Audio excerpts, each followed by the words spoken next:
안녕하세요. 오늘은 성경책이 왜 위대한 책인지에 대해 말씀을 좀 드려볼까 합니다. 세상에는 책이 참 많습니다.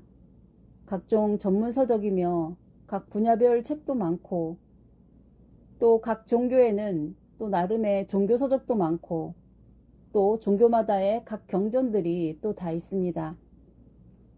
그 중에서 성경이라는 책이 한 권이 끼어 있는데, 그런데 이 성경만큼 전 인류에게 많이 읽힌 책도 없고 영향력이 컸던 책도 없습니다.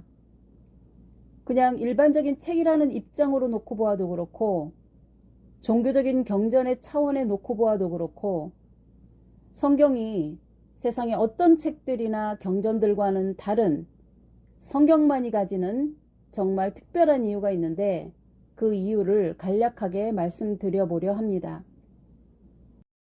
이 성경의 위대함을 우리 기독교 신자들조차도 잘 모른 채 습관적인 신앙생활만 하고 있기에 온갖 안티 기독교인들이 성경은 조작이네 표절이네 그러면서 난도질하는 말장난에 휘둘리며 은근히 기가 죽어 지내기까지 할 지경이니, 이런 모든 부작용들은 성경에 대해 잘 모르기 때문에 그런 것일 겁니다. 그러면 다른 어떤 책들도 절대 흉내낼 수 없는 성경만 가지는 특이점에는 어떤 것들이 있는지 한번 말씀드려 보겠습니다. 첫째는 장구한 기록의 기간에 대하여 말씀드려 보겠습니다. 성경은 한 권 안에 66권의 소책으로 구성이 되어 있는데, 구약이 39권, 신약이 27권이죠. 그 책들은 아담부터 예수님 때까지의 장장 4,000년간의 역사를 담고 있고, 그 책을 기록하는 데 참여한 기록자는 약 40여 명의 저자들이 참여해서 기록을 했고, 성경을 기록하는 데 걸린 기간만 1600년간이나 걸린 엄청난 세월이 소요된 책인 것입니다. 이것만 보아도 다른 어떤 책들과는 태생적으로 다른 책인 거죠. 그것도 단순히 불교의 팔만대장경과 같이 경전들끼리 서로 연결되어 있지 않는 상태로 각 책별로 내용도 조각조각 단절되어 있는 것이 아니라 창세기부터 요한계시록까지 하나의 드라마의 줄거리처럼 쭉 내용이 연결이 되어 있다는 것입니다. 과연 어떤 책들이 이런 장대한 스케일로 책 한 권을 만들기 위해 공을 들일 수 있겠습니까? 그뿐만 아니라 그 내용적인 면에서도 우주 만물의 시작인 우주 창조의 근원 이야기에서부터 시작하여 그 이후 예수님 때까지 그 대를 이어가면서 4,000년간의 역사를 단 한 세대의 족보도 빠짐없이 그 계보가 이어지고 있다는 점입니다. 그리고 나아가 우주 만물의 종말과 인류의 마지막 운명까지도 예언적으로 담고 있는 책으로서 이런 스케일의 내용은 창조주 하나님이 아니고는 감히 어떤 신들이나 인간들로서는 절대 상상도 할 수 없는 그런 내용들로 가득 차 있는 그런 책인 것입니다. 이런 내용은 역사적인 사실 여부를 떠나서 유네스코의 대표적인 문화유산으로 칭송받는 파르테논 신전이나 다빈치의 모나리자 같은 것과 어찌 비교할 수 있겠습니까? 그러니 이 성경은 민족과 종파를 떠나 온 인류가 보존하고 지키며 탐독해야 할 도서 목록 1호가 되어야 마땅한 그런 책이 아닌가 싶은 것입니다. 조선왕조 실록이 500년간 27대의 왕들에 대한 계보와 업적들이 기록된 것으로도 유네스코 세계문화유산에 등재된 것과 비교해보면 성경의 위대함이 비교가 되실 것입니다. 그렇다고 국가의 왕조실록처럼 고도로 숙련된 전문가들에 의해 기록된 것도 아니고, 또 중간중간에 수많은 주변의 부족과 국가들이 흥하고 망하기를 반복하는 와중에서도 그런 외부적인 여건의 격변과는 상관없이 그 흐름이 유유히 흘러가고 있다는 것입니다. 세계사를 살펴보면 한때 강성했다가 망해버린 국가도 많고, 나아가 그런 와중에 흔적도 없이 사라져간 민족은 또 얼마나 많습니까? 그럼에도 불구하고 이러한 장구한 세월 동안 성경책도 이어지고 성경을 짊어지고 간 민족인 이스라엘도 사라질 듯 위태로웠지만 결국은 오늘날까지 이어진 것은 이 성경 속에 창조주 하나님의 살아계심을 웅변하는 증표로 여기기에 손색이 없을 것입니다. 이런 특이점들은 세상에 어떤 국가도 종교도 가질래야 가질 수 없는 유일무이한 신비로운 책인 것입니다. 다음 둘째는 성경책 내용의 일관성과 통일성에 대하여 살펴보겠습니다. 사람은 사실 두 사람도 한 뜻으로 일치되기가 쉽지 않지 않습니까? 심지어 한 개인도 자라가면서 환경에 따라 사상과 가치관이 달라질 수 있는 것인데 성경은 40여 명이 수천 년간 대를 이어가면서 기록했음에도 그 뜻과 정신이 한치의 갈등이나 모순이 없이 통일성과 일관성을 완벽하게 유지하고 있다는 사실인 것입니다.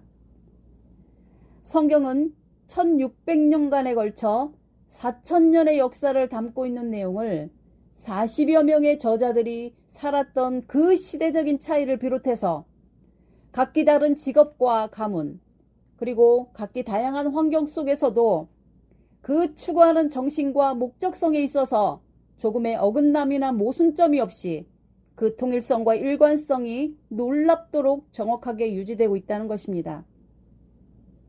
우리나라만 봐도 같은 시대, 같은 공간에서 살아도 지역 감정이니 계층 간, 학벌 간, 남녀 간 등등 얼마나 갈등들이 많습니까? 그런데도 성경 속의 저자들은 하나님에 대한 신앙 정신과 하나님께서 추구하시는 목적성에 대해 전혀 흐트러지지 않고 있다는 것입니다. 이것을 무슨 같은 종교니까 가능하지 않느냐 생각할 수도 있지만 같은 종교 안에서도 얼마나 많은 파벌과 종파들이 갈라지고 갈등하고 그럽니까?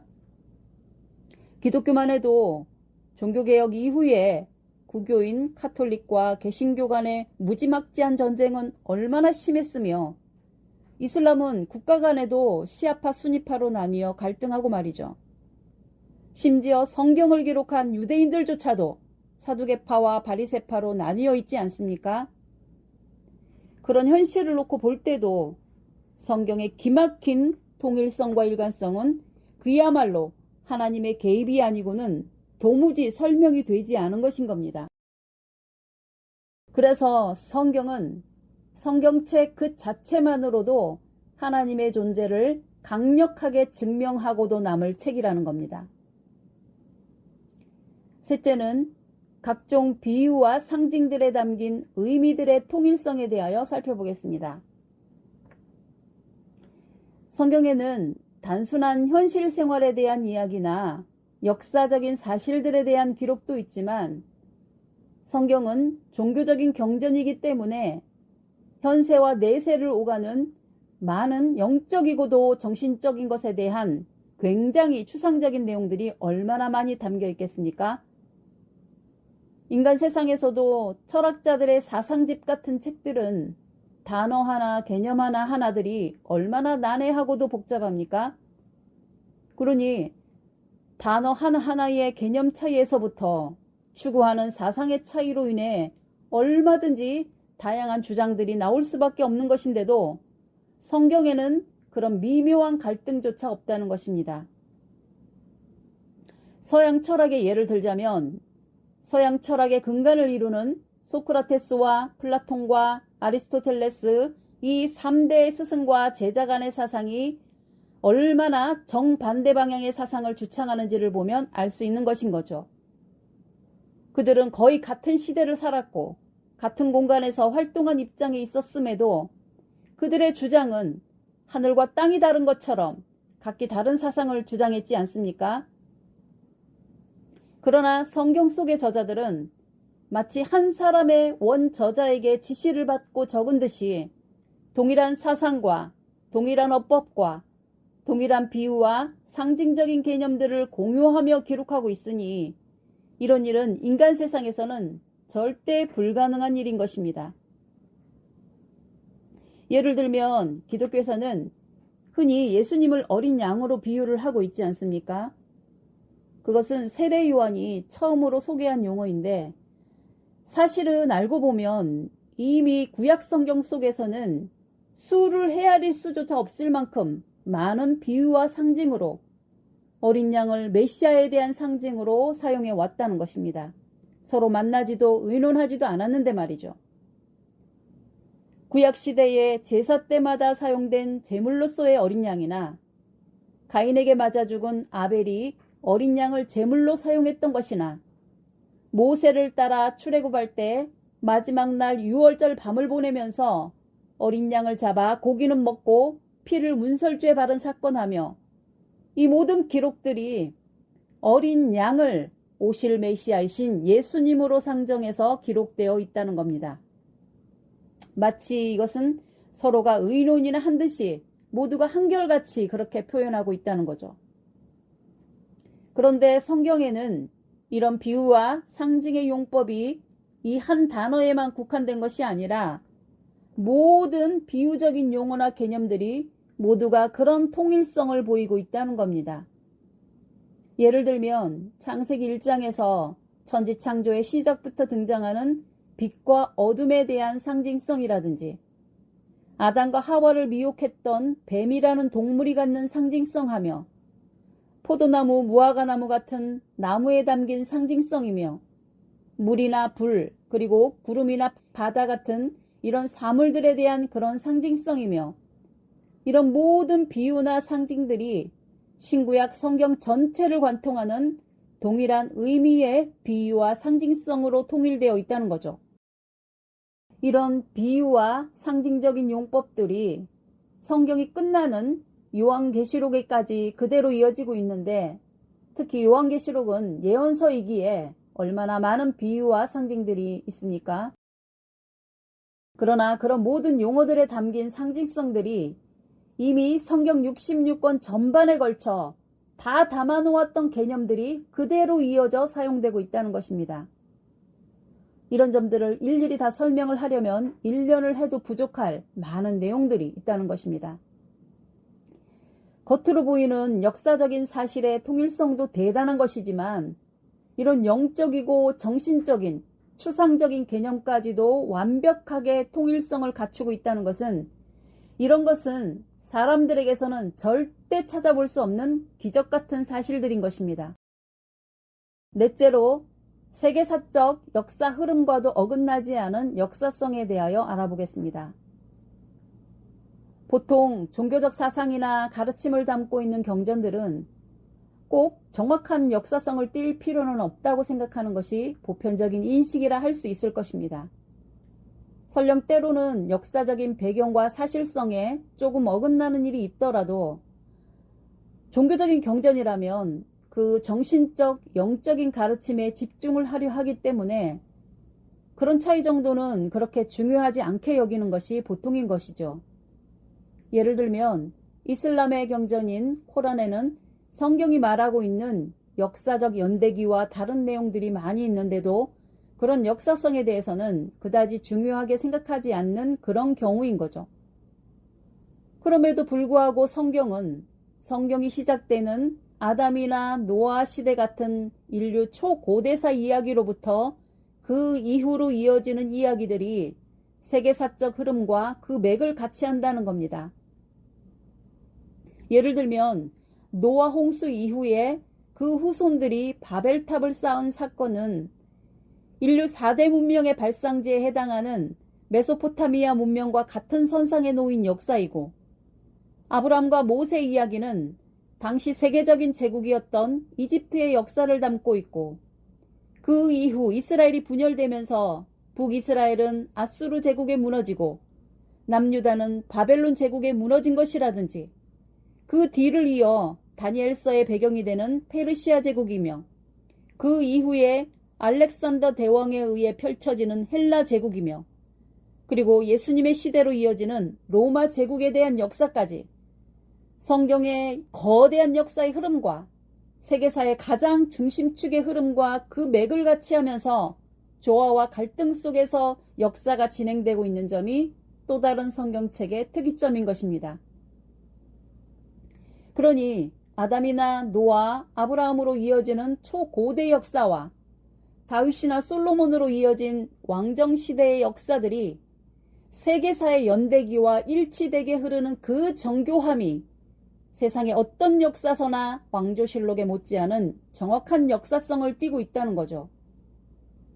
세상 왕조의 왕조실록 기록자들은 고도의 학문을 바탕으로 훈련된 숙련된 전문가들인 것에 비해 성경의 기록자들은 전혀 그런 기반이 없는 사람들인 점을 감안한다면 성경의 특이점과 위대함을 능히 실감할 수 있을 것입니다.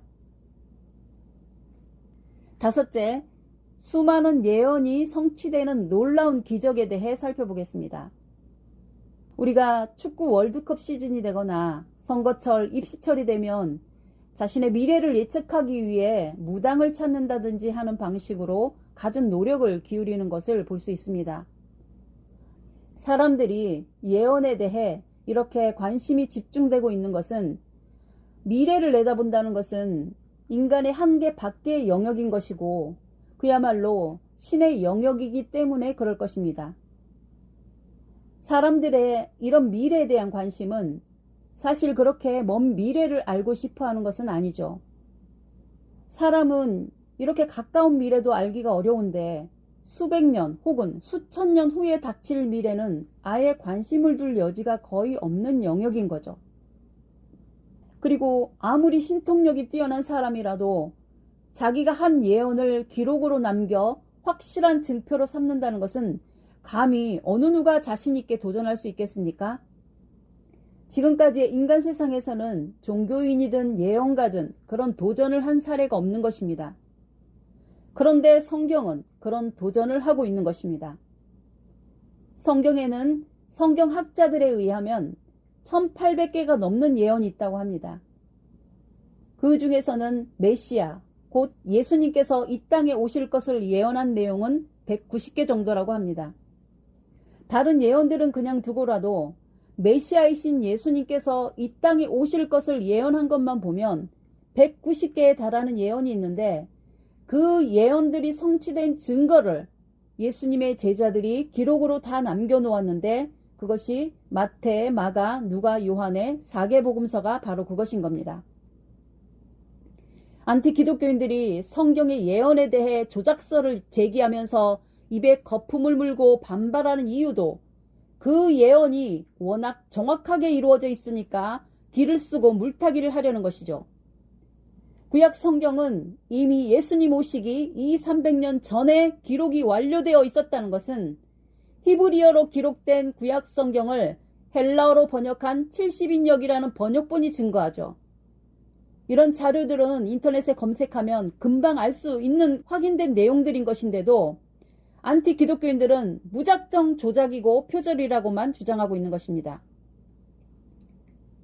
예수님에 대한 예언의 몇 가지 사례를 들자면 마태복음 1장에서부터 그런 기록이 가득한데 가장 먼저는 아브라함과 다윗의 혈통으로 오시는 메시아에 대한 예언부터 시작해서 처녀의 몸을 통해 오실 것과 베들레헴에서 탄생하실 것, 애굽으로 피난을 가실 것, 예수님 때문에 엄청난 살상극이 벌어질 것, 갈릴리에서 사역을 하실 것, 12 제자를 두고 사역하실 것, 예루살렘에서 돌아가실 것, 3일 만에 부활하시고 승천하실 것, 오순절에 성령이 임하실 것 등등 대충 잡아도 이렇게 많은 예언들이 있는 겁니다. 이것들은 적어도 예수님 오시기 전 500~600년 전에 이미 예언이 다 되어 있었던 것인 겁니다. 아직 이루어지지 않고 있는 것이 있다면 그것은 예수님의 재림을 통해 이루어질 것만 남아있는 것인 겁니다. 하나님께서도 이런 예언을 미리 기록하시고 사람들에게 알리시려는 이유는 무엇일까요? 그냥 자기 과시를 위한 방편일까요? 우주 만물을 창조하시고 창조하신 만물을 어떻게 운영하실 것인지를 미리 기획하시고 또 그렇게 기획한 대로 실제로 운영하고 계신다는 것을 성경을 통해 알림으로 해서 자꾸만 타락한 인간들이 우주 만물은 저절로 되었고 창조가 아니라 진화로 이루어진 것이고 창조주라는 신도 없고 내세도 없다고 주장하려는 사람들에게 창조주 하나님은 살아계시고 이 우주 만물을 처음부터 기획한 대로 운영하고 계시다는 것을 알리기 위한 것인 겁니다. 그리고 참된 만물의 아버지께 나아와 예의를 갖추라는 겁니다. 우리가 자동차나 전자제품을 구입하면 그 제품에 대한 사용 설명서가 있지 않습니까? 사용 설명서는 그 제품의 제작자만이 만들 수 있는 것인 거죠. 하나님께서도 우주 만물을 창조하시고 운영을 하시는 것에 대해 인간들에게 이 우주 만물을 비롯해 우리 인간들에 대한 사용 설명서를 함께 첨부해서 주신 것입니다. 그 사용 설명서대로 사용하지 않으면 기계는 고장이 나고 잘못되면 수명대로 쓰지도 못하고 결국 폐기 처분 당할 수밖에 없다고 주의를 주시려는 겁니다. 이런 시도는 오직 정말 그 제품을 만든 제작자만이 할 수 있는 영역인 거죠. 그런 점을 알리려고 성경을 기록해 주신 것입니다. 이사야 41장 22절에서 23절을 보시면 너희가 장래사를 보이고 후래사를 보이라. 그리하면 너희가 신됨을 우리가 알리라. 그러시지 않습니까? 미래를 자신 있게 알리고 선포할 수 있는 것은 오직 창조주만의 영역이라는 거죠. 누구든지 자신 있으면 미래에 대해 떠들어 보라는 겁니다. 그러면 그의 신됨을 인정해 주겠다는 거죠. 그러나 인간들은 하나님으로부터 지음받았음에도 사단의 속임수에 빠져 자기를 지은 주인도 몰라보고 세상의 잡신들과 냅다 섞어서는 이 신이나 저 신이나 이 종교나 저 종교나 다 비슷하다고 주장하며 하나님의 지위를 뭉개려고 한다는 겁니다. 사람들이 신이라고 일컫는 것들은 알고 보면 귀신이란 것들인데 이런 존재들도 알고 보면 하나님께서 지으신 피조물 중에 하나일 뿐인 건데 그런 피조물과 창조주를 그냥 하나로 묶으려고 하니 이런 작당들의 귀신들은 불쾌할 이유가 없는 거죠. 이런 시도에 대해 불쾌할 수밖에 없는 분은 결국 하나님뿐인 것입니다. 다른 잡신들이야 자기들 처지에서 하나님과 같은 등급으로 묶어 대우를 해준다는데 마다할 이유가 없다는 겁니다. 그런 운동들이 요즘 유행하는 종교연합운동 혹은 종교통합운동이라는 이름으로 진행되고 있는 것들인데 이런 시도에 대해 심지어는 우리 기독교 목사들조차도 그런 운동에 앞장서는 사람들이 많은데 이는 하나님 얼굴에 똥칠을 하고 다니는 폐륜아들의 다름 아닌 것입니다. 여러분들 혹시 누군가 자기는 아버지가 없다고 한다면 그 사람을 어떻게 보실 겁니까? 아니면 내 아버지는 옆집 남자도 뒷집 아저씨도 저 건너 사기꾼 양아치도 다 내 아버지라고 한다면 그 사람이 제정신으로 보이겠습니까? 그래서 하나님은 성경을 통해서 다양한 각도에서 세상에 널리고 널린 신이라 이름 불리는 그런 것들이랑은 나는 확연한 차이가 있다는 것을 알리고 계신 것이고 나아가 하나님만이 이 우주 만물을 창조한 만물의 주인이고 그 만물에 대한 운명까지 결정할 권리도 능력도 갖추고 있다는 것을 알리고 계신 겁니다. 성경을 객관적으로 정확하게만 배워도 이런 난잡한 폐륜들을 바로잡을 수 있고 이것으로 인류 세계의 만연한 불법과 타락조차 바로잡을 수 있는 모든 도와 이치의 근원이 될 수 있는 것입니다. 만물과 온 인류가 참 하나님을 진정한 창조주요 참 아버지로 받아들이면 만물이 평화롭게 하나님의 한 가족으로 행복을 누릴 수 있는데 사단에 속은 이 인간들이 죽어도 하나님에게 굴복하지 않으려 하고 있는 것입니다. 그러나 하나님께서는 언제까지나 이런 사태를 두고만 보시는 것이 아니라 그 모든 잡소리들을 다 잠재우실 계획까지 다 짜놓으시고 지금까지도 그 일을 진행하고 계시는데 그 최종적인 예언을 담고 있는 것이 바로 계시록인 것입니다. 지금껏 모든 예언이 다 이루어졌다면 요한계시록의 예언도 반드시 이루실 것이고 그래서 모든 인류에게 진정한 창조주 하나님이 살아계신 것을 확인시켜주고 모든 피조물의 운명을 좌우할 권세를 가지신 만물의 주인이심을 나타내 주실 것입니다. 이 과제를 이루어 내셔야만 하나님께서 사실상의 창조주 되심을 증명할 수 있는 길이기도 한 것이니 이것은 반드시 하나님께서 해내실 일인 것입니다. 먼저는 하나님을 믿는다는 기독교인들부터가 이 성경을 제대로 배우고 익혀서 성경에 대한 진정한 가치를 다시금 발견하시고 습관적인 신앙에서 벗어나서 살아 운동력 있는 신앙의 능력자로 회복해서 하나님의 뜻을 받들 수 있는 그런 자녀다운 자녀, 신앙인다운 신앙인이 되어야 하겠습니다. 성경은 위대한 하나님의 자기소개서이고 하나님의 이력서입니다. 이런 귀한 유산을 정말로 주야로 묵상해서 하나님의 진정한 자녀로 거듭나시기를 기원드리며 오늘 말씀을 마치겠습니다. 감사합니다.